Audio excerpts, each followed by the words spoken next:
So, good afternoon to everyone at Merlin-Top Primary. I hope you've had a good day and you've still got a little bit left in the tank for this training. Good afternoon. My name is Georgina Tidswell and I am an assistant educational psychologist with Bradford Educational Psychology Team. And school staff have asked me to share some training with you on literacy difficulties and a dyslexia-friendly classroom. So that's what I'm going to be talking to you about this afternoon. I am aware that you will already know a great deal, I'm sure, about literacy difficulties, and you will probably have some useful strategies and some experiences to share with your colleagues. So I would like to encourage you to share your experiences of literacy difficulties and any strategies you've found useful with each other. During this training, as I have added some discussion time as part of it, but also afterwards, maybe as a follow-up, or, whenever you can. And I would just like to say, feel free to pause this training at any point if you need a bit of a break. As I say, I have included some 1 or 2 minute discussion breaks just to break up my input. Because we all know it's very difficult listening to long PowerPoint presentations for a great length of time. I will be joining you later this afternoon, or possibly you will be recording your questions for me to feed back to me later. Okay, so thanks very much and let's get started. So the aims of the session. are, I would like you to gain an understanding of literacy difficulties and dyslexia. So how to identify literacy difficulties, how to support young people with literacy difficulties, and a dyslexia-friendly classroom. Okay, but before we get going with that, just wanted to remind ourselves that let's not forget about strengths. So young people with literacy difficulties will have strengths in other areas. So it's just good sometimes to remember that. Perhaps they're creative, they might be able to visualize things, they might be able to see the big picture in terms of strategies and problem solving, all kinds of things. So I think it's important to remember that as well. And sometimes, remembering that, you can then use that as a way to help them with these literacy difficulties in direct or indirect ways.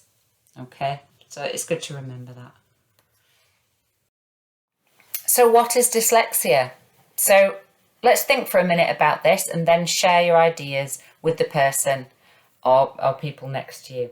Okay, so do you know anyone who is dyslexic? So just take a minute or two now to share that with the person next to you and share your experiences.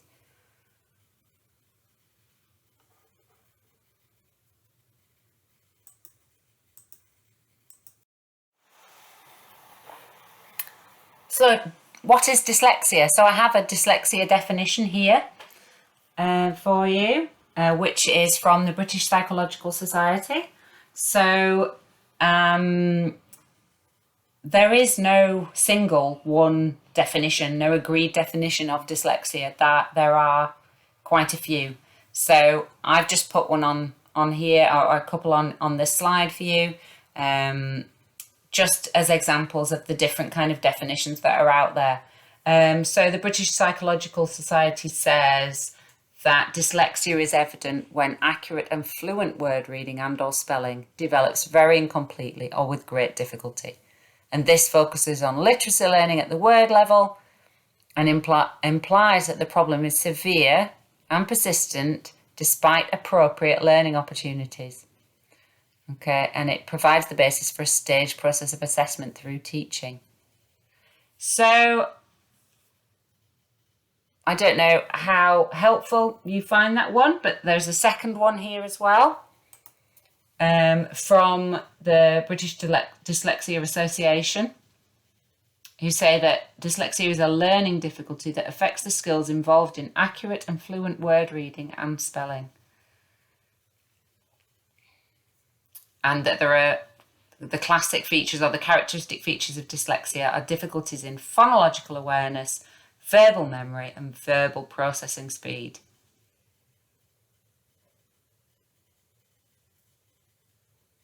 Okay, and those, let's just remind ourselves of what those terms mean.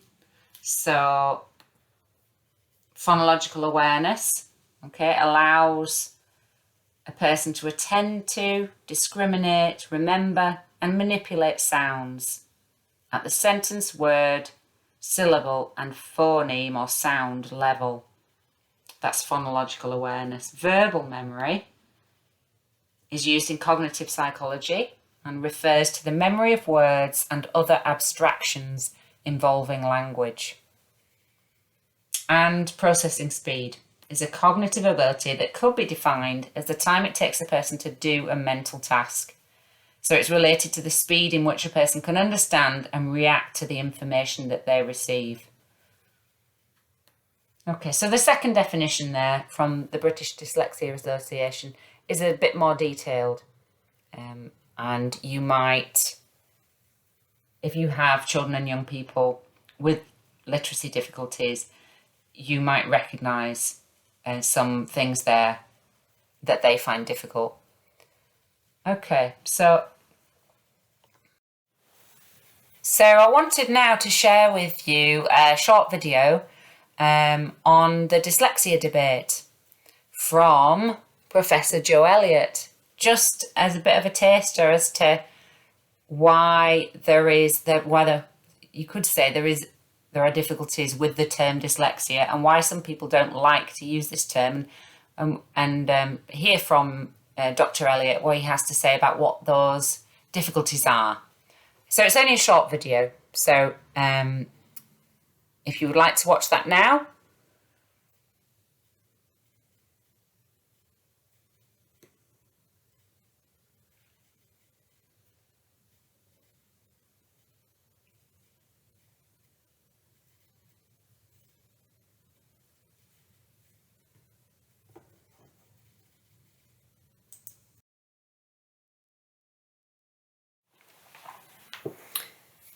So just before we move on to talking about literacy difficulties, I just wanted to add something to that video there, just to reiterate that research in the field of dyslexia does lack consensus, and there are many different explanations for literacy difficulties, none of which have universal agreement. And therefore, it seems like a good idea to focus on assessment for intervention rather than assessment for diagnosis, whilst also acknowledging that diagnosis can be perceived as beneficial by some young people, and that the intention is not to undermine the difficulties that they face, but just to acknowledge that assessment for intervention is the most helpful course of action. So following on from this then, detailed descriptors of specific literacy skills such as reading accuracy, reading fluency, comprehension, spelling and writing could be seen as more useful than a diagnosis, okay? However, we do know that some people like the label as it helps them to understand their difficulties, okay? So we've got to acknowledge that. But it's important to ensure that we do all we can to help children and young people learn to read and write, okay, before we think about diagnosis. Okay, so then moving on to talk about literacy difficulties. So some people do prefer this term, literacy difficulties, rather than dyslexia. Okay, and I have a definition here of literacy from the Literacy Trust. So literacy is the ability to read, write, speak and listen in a way that lets us communicate effectively and make sense of the world. Okay, so it has a wider meaning than is commonly understood.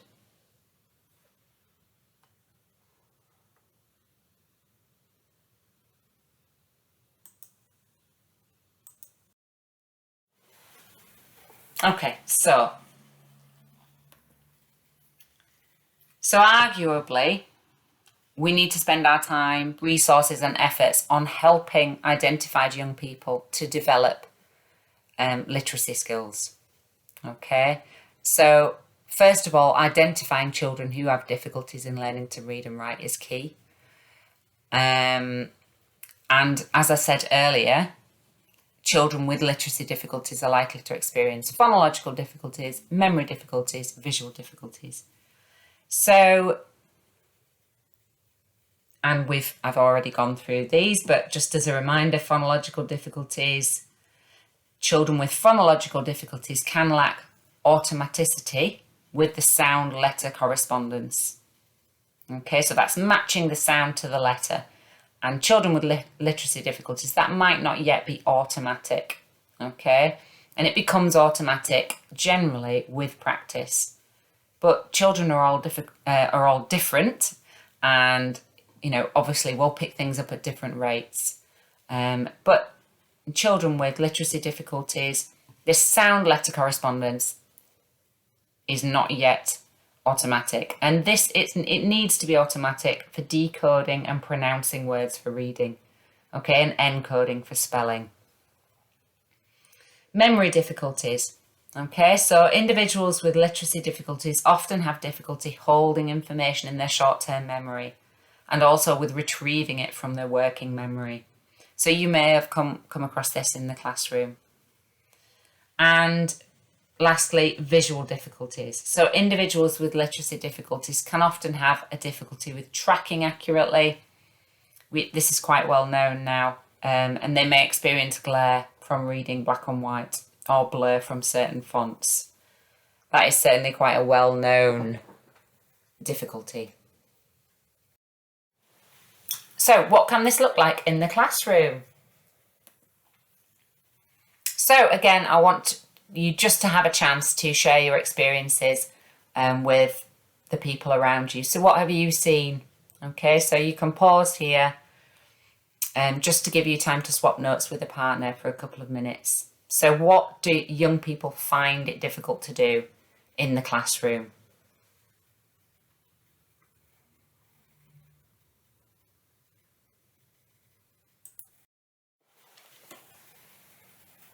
Okay, so what can this look like in the classroom?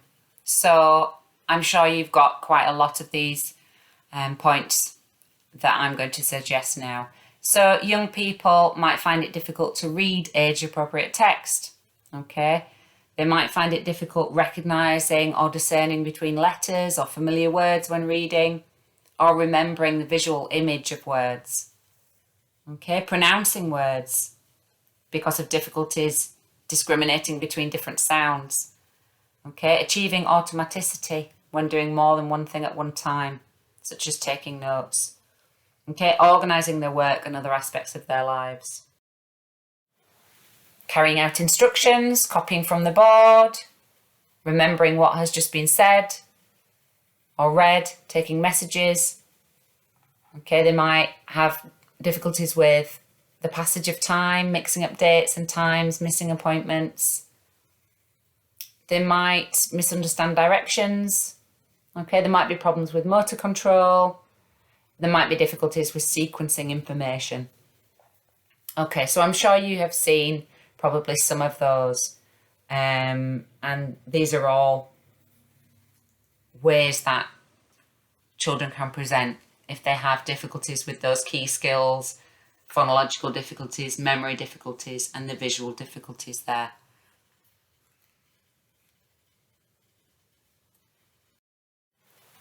Okay, so what can literacy difficulties lead to long term?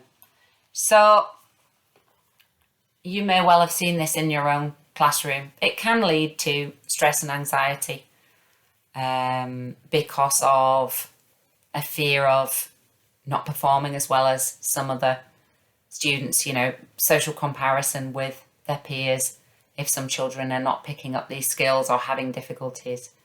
And anxiety can negatively impact on cognitive abilities, such as memory, which can worsen the problem. So it is worth remembering this and trying to counteract the stress and anxiety that young people may feel if they have literacy difficulties.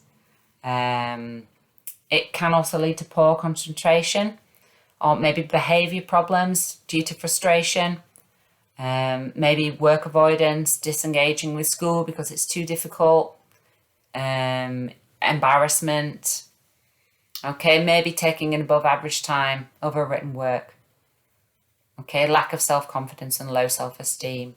So I suppose in this context, you could argue that it could therefore be useful for children and young people to know that they have some kind of recognised difficulty. That's not them not trying hard enough. That's not to do with the effort. That's just something they find difficult, as other children find other skills difficult to learn. So, but obviously as well, the important thing is, what can we do to support these children to gain these skills?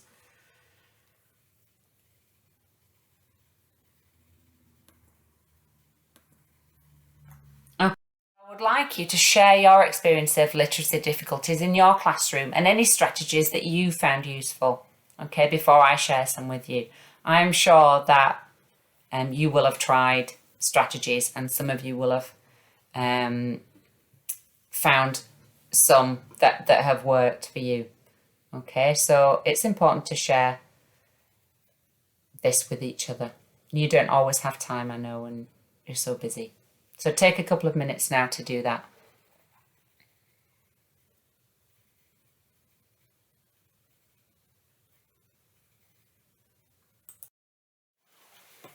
Okay, so I hope that was useful. So the development of literacy skills. So it is interesting and important to understand, why some individuals experience difficulties in learning to read and spell. And it's useful to consider how literacy skills are acquired. So how do we actually learn to read? How do we learn to write and spell? So can you read this? Have a go.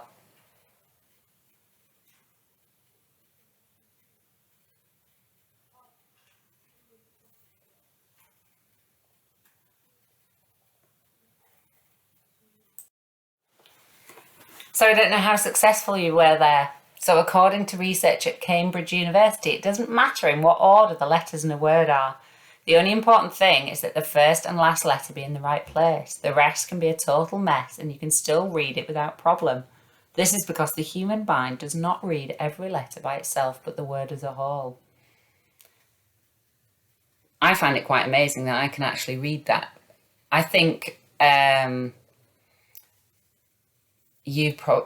we all do forget just how automatic reading has become for us at a certain stage. If you become, a very proficient reader, you forget all these early skills, all the skills that are involved in this process, and how actually complicated it is to get to be a fluent reader. So on this slide here, you can see that in order to read, in fact, let's move to the slide. Here we go. So in order to perform skilled reading, you do need language comprehension skills, the background knowledge, the facts and the concepts. Okay, so the fact that I knew about Cambridge University and I knew that they might carry out research, I knew associated words to do with that, helps me to be able to decode that text. Vocabulary. Okay, so the fact that having read a lot now, I have a more extensive vocabulary than a lot of children in primary school, I would think. Language structures, so syntax and semantics. The longer you read, the more time you've been a reader, the more you will pick up this syntax and semantics that children start picking up very, very young. So verbal reasoning, inference, reading between the lines, the understanding of metaphor, okay, is also important.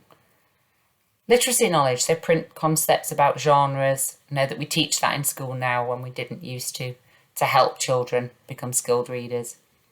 And then also you've got your word recognition, phonological awareness, syllables, phonemes, etc. that we now teach as well in school. Decoding, alphabetic principles, spelling, sound, correspondence, and sight recognition of familiar words. So there's an awful lot of skills going on there that all need to be woven together for fluent reading and language comprehension. So I think that's a good reminder just of how complex this process is.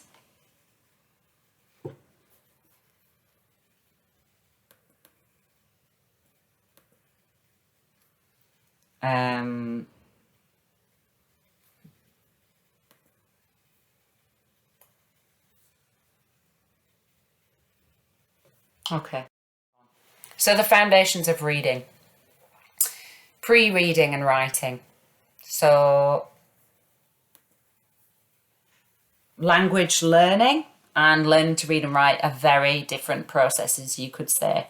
Okay, children will learn a language from being around it without explicit teaching, but reading and writing arguably takes formal education and teaching.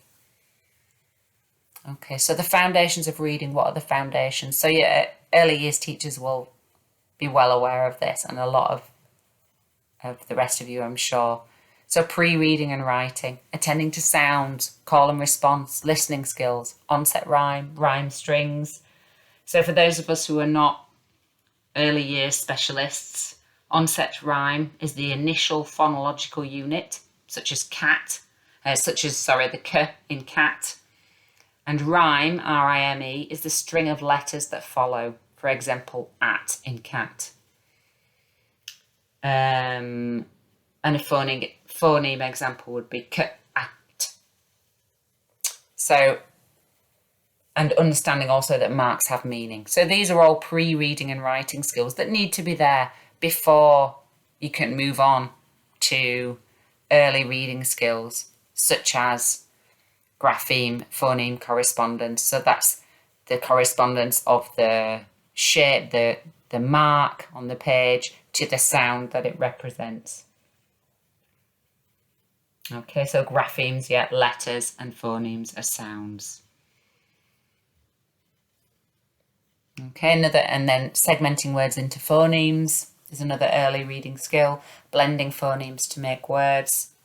And common exception words, sight words, tricky words. So those are all early reading skills that I'm sure a lot of you are familiar with. And then developing readers, additional phoneme, grapheme, correspondence, patterns, rules, probabilities, and then your homophones, okay, such as there, and there. Okay, and research shows that reading development is supported by exposure to print. So regularly reading to children from a very early age. Singing nursery rhymes, okay, and vocabulary development, talking to your child, okay. We know that for some children these resources are not always readily available, and this can cause a delay in acquiring literacy skills, okay, but this does not always mean that there is a persistent literacy difficulty, but just that there might be a delay. So it's worth bearing that in mind. So being able to hear and identifying different sounds in words, phonological awareness, is a key skill and a predictor of later reading success. Okay, that is a real key skill, being able to hear and identify the different sounds in words. Okay, and that can be a key skill that children and young people with literacy difficulties find difficult. So the development of literacy skills, what's the research evidence? What does the research say? So these are some of the things that research says.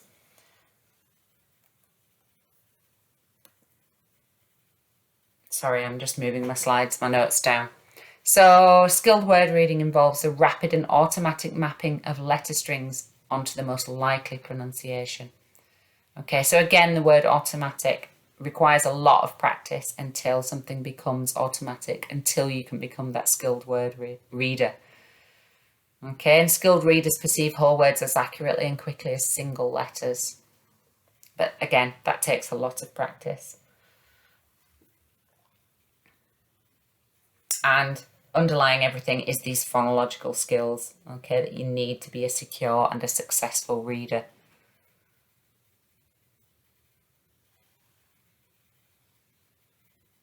And we've got here phonological coding, which involves analysis, such as segmenting, and synthesis, blending of phonemes or speech sounds is a key skill involved in word reading. I'm sure that you're all aware of a bit of this, but it's a useful reminder. So novice readers, okay? So what helps novice readers? So readers that are not yet experts, that still need a lot of practice. So the research shows that we should focus on teaching regular phonics and 200 high-frequency words, as they account for approximately 80% of written text. Okay, we do have irregular words in the English language, but the majority is decodable. Okay, and if you couple that with the development of comprehension skills, there is evidence, quite a lot of evidence, which suggests that that is the most evidence-based way to improve reading. Okay, spelling. So this is a more complex process, okay, involving recall. So mapping phonemes to graphemes, the reverse of reading. Okay, and there are more ways of spelling a phoneme than of reading a grapheme. So when children have learned the alphabetic principle and learned a spelling pattern, a grapheme for each phoneme, they can begin to use a phonological spelling strategy, okay, which can be incorrect but is often understandable. And skilled spelling involves an implicit knowledge of the probabilities of particular letter patterns occurring together. Okay, so it's important to teach structured and systematic spelling patterns. Okay, not just testing spelling, but teaching it. Okay, focusing on patterns and word families.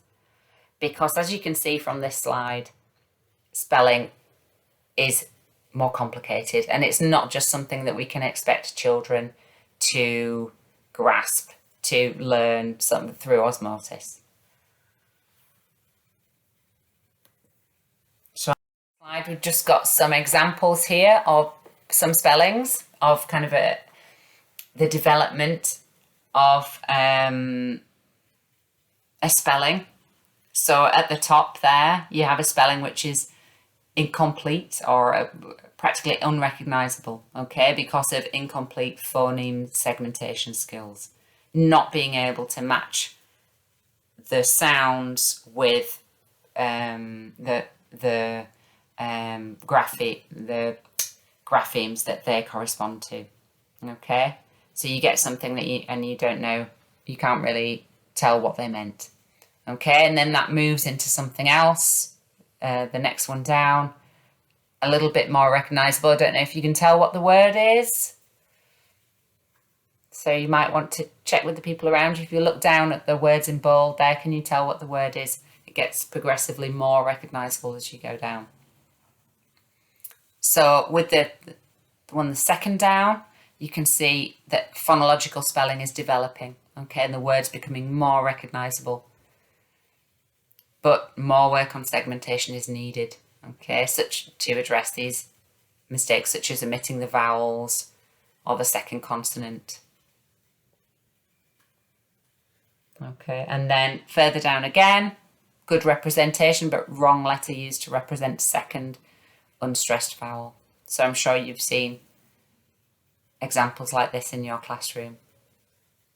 And then the last one, not yet totally correct, but the pupils beginning to use their knowledge of English spelling, okay, to adjust the spelling of the word.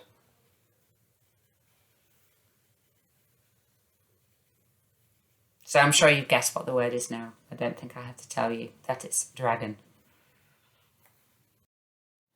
Okay, so learning to read and write. So research says that a highly structured, systematic phonic reading program, which also teaches comprehension skills, okay, because that's really important too, will enable most children to learn to read effectively. Explicit teaching of spelling strategies and patterns, and with time to apply and learn these skills, will enable most children to spell effectively. But some children do need additional training in phoneme grapheme linking, okay, according to Hatcher. There is a bit of debate about the whole word reading approach. I mean, some people argue that phonics doesn't work for everybody, and if phonics doesn't work, then you should switch to a whole word approach. But there isn't much evidence to back that up, because the whole word approach does need decoding ability, okay, but if the child can decode, then the whole word approach could be useful, okay, could be used. But if the child is not able to decode, then it's going to be very difficult for them with a whole word approach, okay. And we also need to remember that because of COVID, children have missed learning, okay, and they may need to continue phonics in Key Stage 2 more. And also we need to remember the importance of earlier skills, so recognising sounds, listening, rhyming. So sometimes it's good just to think about, has any time been missed? You know, have all these early skills been developed enough? Has the child missed out on some of that because of other circumstances? Okay, we can't always expect children to be, you know, where we would expect them to be, because sometimes there are things that happen that are unexpected, such as COVID, that just put things out of kilter. Okay. So, assessment. So, early identification is important. So assessment can, you know, be important so that we know how to target intervention. Okay, so in terms of assessment, it is now becoming more accepted that assessment over time and response to intervention are the most effective in assessing and supporting children and young people with literacy difficulties. Okay. And there's not one assessment for dyslexia. There are quite a lot. Screeners, there are dyslexia screeners you might have heard of, but generally they're not as useful in terms of planning intervention as the baseline assessments, which are available on Bradford Schools online from the skill team, the cognition and learning team. So, and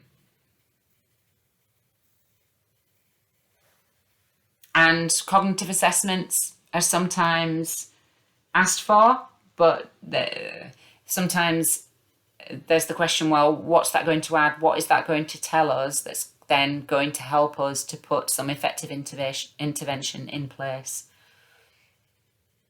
Okay, so we do need to remember this when we're thinking about assessment. What is it going to add? What's it going to tell us that so that we can direct our intervention in the most effective area so that that young person can learn and make progress.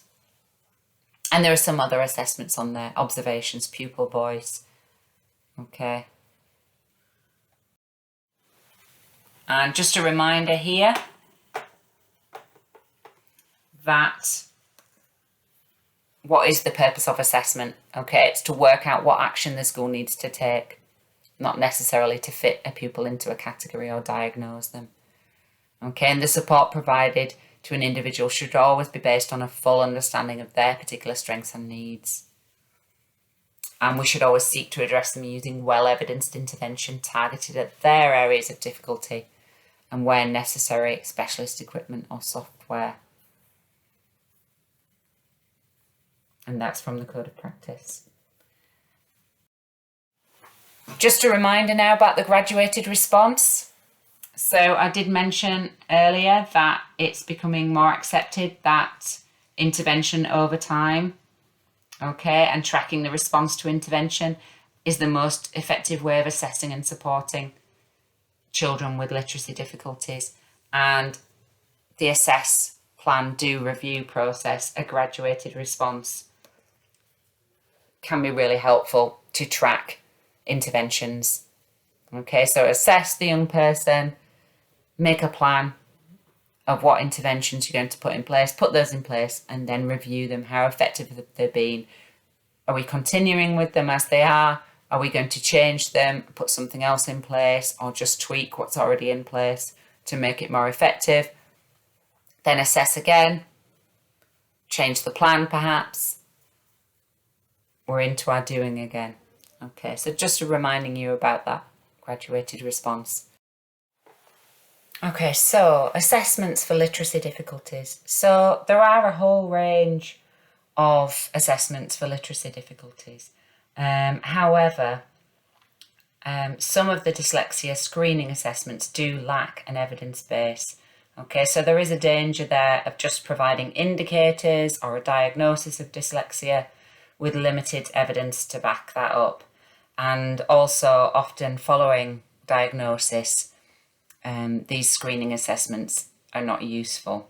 So the general advice is to stick to curriculum assessments, tests that identify where the reading difficulty or the spelling difficulty may lie.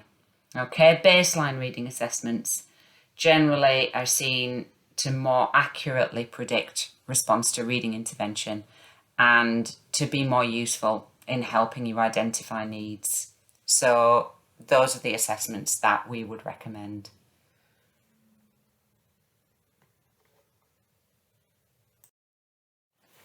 Who should assess specific literacy difficulties? So the skills necessary to identify children with literacy difficulties can be available within school. It's not necessarily that you need to get somebody from the skill team or an educational psychologist in. Teachers, as I'm sure you know, are already really highly skilled at assessment and are often best placed to carry out school-based assessments. And as I said, there are assessments which you can do, which are available on Bradford Schools Online, from the skill team. Sorry, I'm just trying to find some more notes. So, EP involvement though, where children are not making adequate progress, as a result of school-based action. So generally, school will have put something in place and have tracked that, but that for some reason the young person is still not making progress, and that might be where you might look for some support from outside of school. When you've tried what you know. So plan. So it's a good idea, just a bit of a reminder here, that it's a good idea to consider the different levels in your planning. So to make an individual student plan. And also think about teacher level. So think about what needs to go on the individual student plan, what you're going to plan for them, but then also any changes that the teacher might be able to make, perhaps to their way they teach. And then at a key stage level, what can we do at a key stage level to enable children to make more progress with literacy skills, or to help children who might find these skills difficult? And then a whole school level. So that just to remind you of those different levels there that we're working at. Common dyslexia specific interventions. So these are some that you might have heard of: the overlays, taking fatty acid supplements, motor training. So these can be a bit of a quick fix option. There's just really anecdotal evidence on the motor training. There's no real evidence base. The overlays, they may help with motivation perhaps, or tap into a young person's belief system, But research says that effective intervention includes explicit training in phonological awareness, a strong focus on phonological decoding and word level work, supported and independent reading of progressively more difficult texts, and practice of comprehension strategies while reading texts, and instruction that is systematic and intensive, okay, rather than these quick fixes. So I've got that on a slide here for you. Okay, that was some research by Hull in 2009.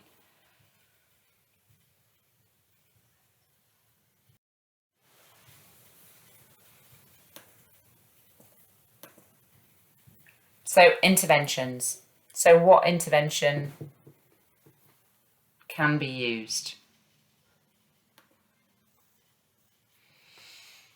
So I have some on here. Precision teaching, synthetic systematic phonics intervention, okay, which has to be taught by a skilled adult. Paired reading, direct instruction, peer-assisted learning. Okay, so language and phonological skills are the foundations of literacy development. So intervention programs.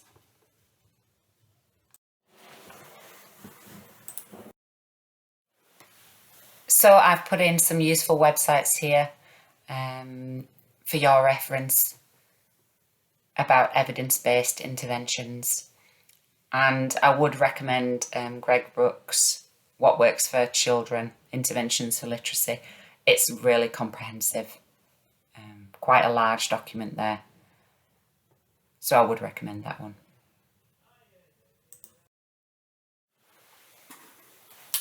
So this is a checklist to ask yourself when planning for children who may have literacy difficulties.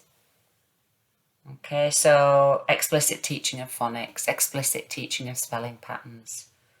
Okay, it's important to explicitly teach the phonological skills which the pupil finds difficult. Okay, such as playing games to help the pupil hear sounds, syllables and rhymes in words. Okay, and there's some other points there.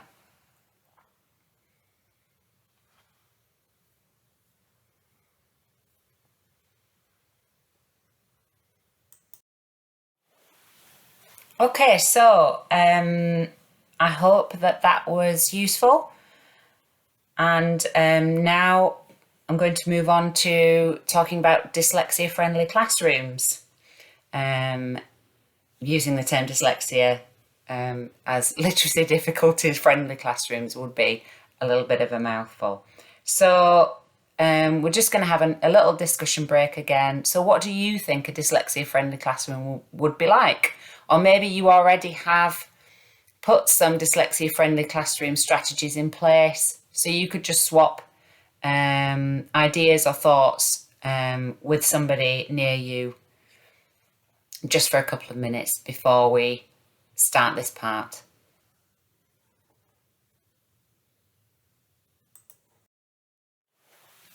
So these are some ideas about dyslexia-friendly classrooms. Okay, so some things that you can put in place to support children who may have literacy difficulties. So one of the problems that children with dyslexia face is listening to and processing the spoken word at speed. So something that you can do is to slow down your speech and make sentences and sentence structures simpler. Okay, and have time to practice listening. Okay, if listening skills are not great, make that, give some time to practice that. Okay, teach children how to use visualization and make pictures in their heads. Okay, it's not all children will pick up that skill automatically. Have pauses to give children thinking time. Okay, so a lot of these strategies will help all children, but especially those who might have literacy difficulties. Okay, children with literacy difficulties will need extra time for reading and memorising. Okay, and alternative ways to record, such as mind mapping, can be really useful if children find it difficult to write at length. then let's get creative and think of other ways to record. Okay, giving written homework instructions, okay, or asking someone else to do the copying for them, because children may find that really onerous. A homework buddy system, okay, and possibly even giving parents the buddy's details in case there is some confusion over homework, and then that's not going to lead to further difficulties, okay? They can ask their buddy. Okay, and also if you give verbal instructions, just check that they are being remembered.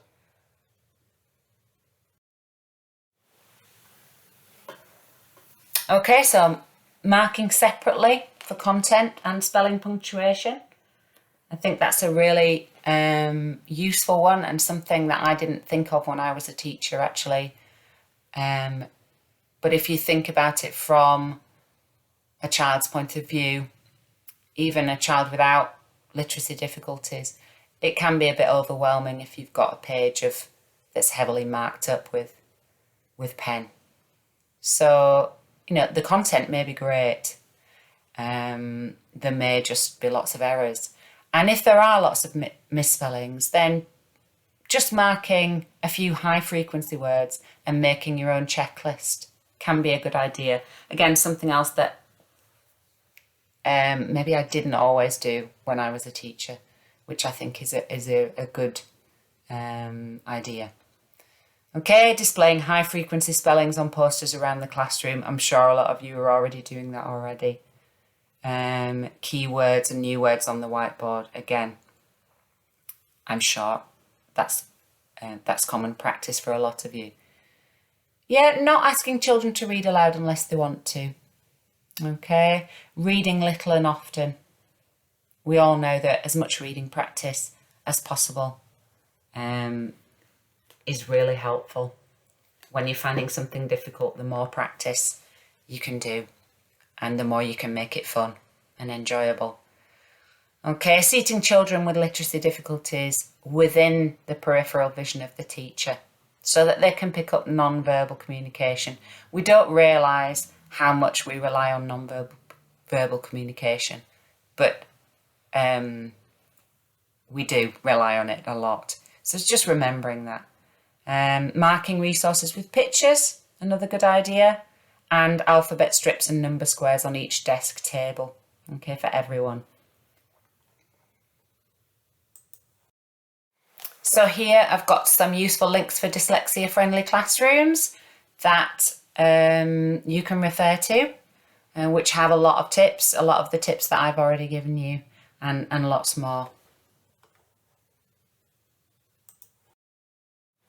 Okay, so we've come nearly to the end. So I hope that's been useful and not too much all at once. And if you have any questions, please make a note of them.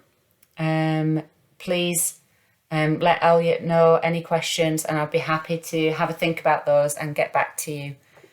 And if you have time, there is a final activity which would be great if you could have a look at, if time allows, because research indicates that if you agree, if you decide to take some initial steps and put those in place in the next 24 hours, then you're more likely to follow through with some other steps. So it would be really good now, just for a couple of minutes, you could think about what's working well in your class, what would make it even better, what changes can you make that would benefit all pupils, but perhaps especially those with literacy difficulties. And could you decide to make a couple of changes in the next 24 hours? What could you do tomorrow? And then if you can, what could you do the following week? What could you do for the rest of the term? Or what might you like to plan to put in place in September? But especially, what could you do tomorrow, if that's okay? Thanks very much. Just some more information here online, and also some books that I would recommend. And then thank you for listening.